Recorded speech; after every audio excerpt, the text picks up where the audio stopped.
When we came back to California from the Philippines, we were lucky enough to have a place to go to. A lot of people did not have that luxury. We had a ranch in the San Joaquin Valley between Stockton and Sacramento.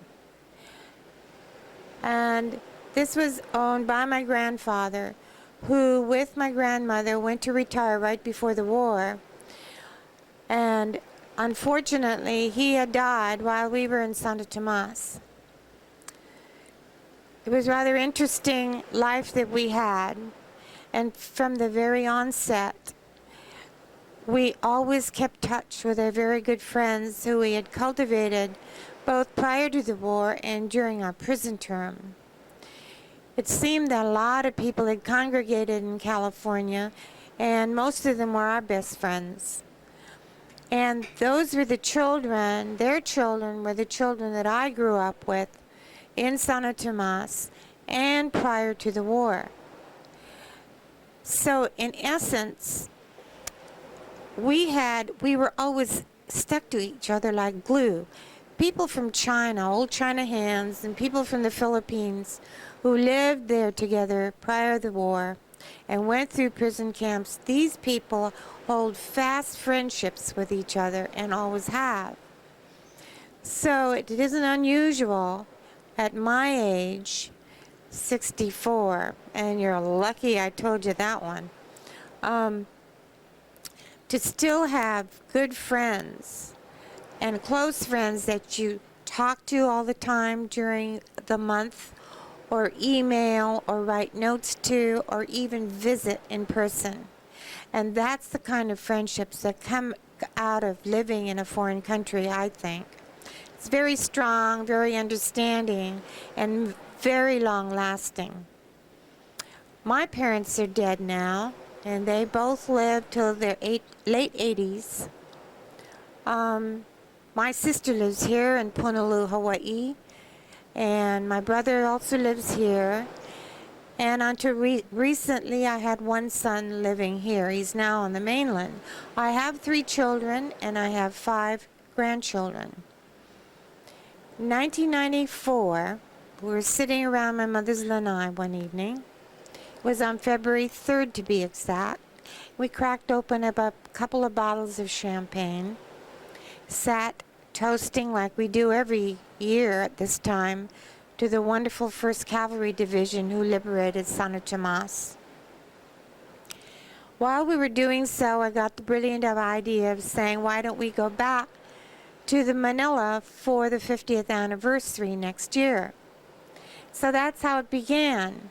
I started with the immediate family member at hand, and then I thought of inviting my children to go along with me. And from then on, it was some other cousin and then another friend, and it gained momentum so that when I got to reach about 30 people, I decided it's about time we invite some of the 1st Cavalry people to join us on our reunion. As luck would have it, there was quite a few of us who went over there. It was unique to design this trip with both the 1st Cav and the ex-POW kids in mind. What would we like to do? Where would we like to visit? How long would we like to stay? But most of all, it was the excitement of planning this trip on seeing each other again, on reliving some of our past history. So and also, too, it was with great trepidation that we approached this trip, because for a lot of us, we hadn't been back in 50 years, and the remembrance of Santo Tomas was not exactly a fond one. I still had visions of the dingy halls and some of the mortar shells that had cracked and penetrated some of the buildings. The not so wonderful memories that we've had of starving, of different incidents in different parts of the buildings, the crowded rooms, the smells, all those different things that, one brings with them out of a war. But it was wonderful. It was a vision of a lifetime. It was a chance of a lifetime to accomplish so many things, like removing all the cobwebs from the closet, going back and facing the places you detested so much. But most of all, it was doing this together. We came together, we came holding hands, and we left holding hands.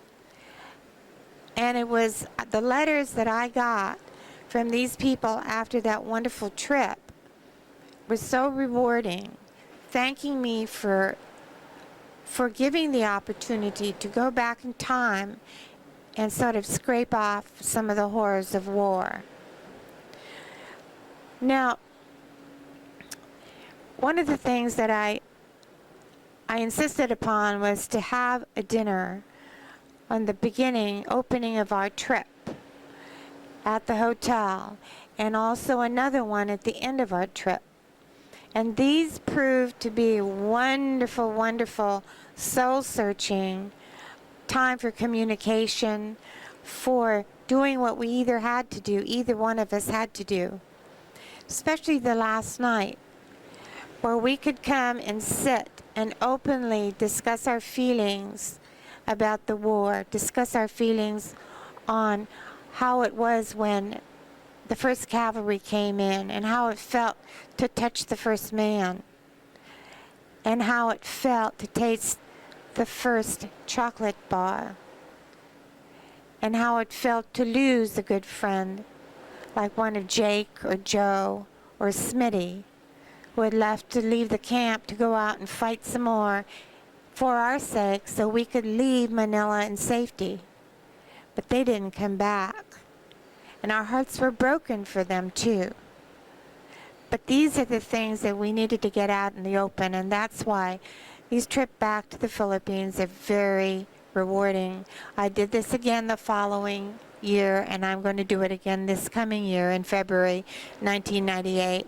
We usually leave the mainland on the 30th of January, so we can be in the Philippines by February 1st and be in Santo Tomas on February 3rd.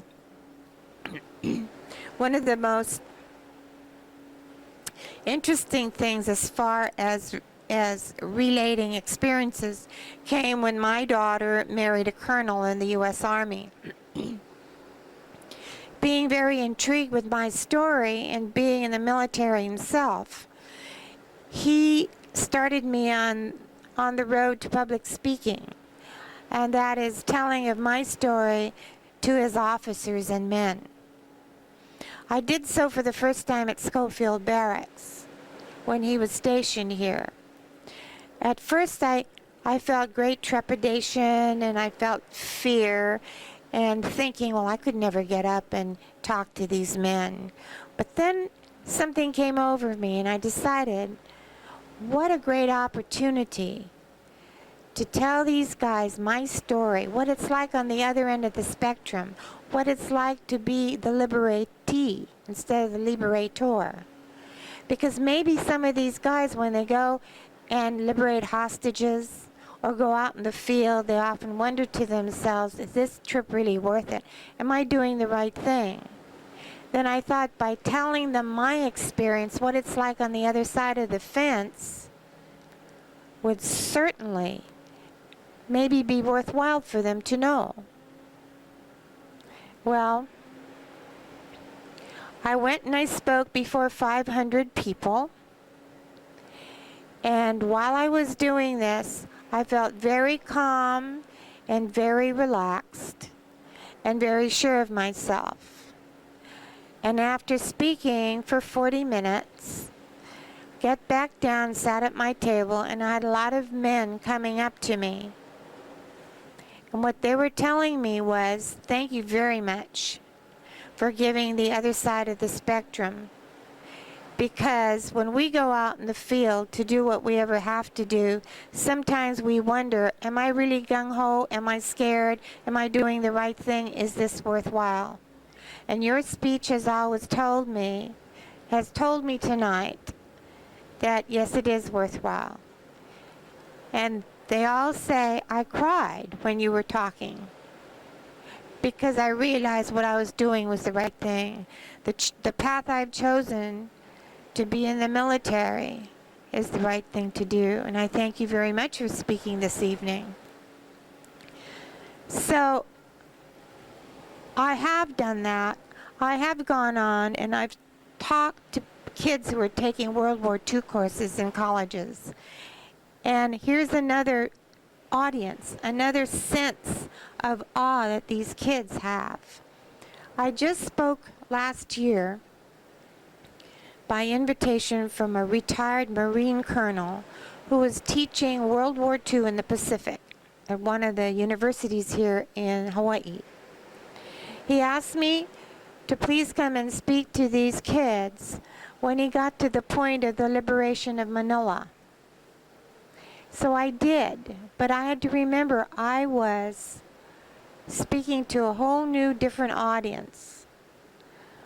I was speaking to an international group of kids who had not yet gone out into the world.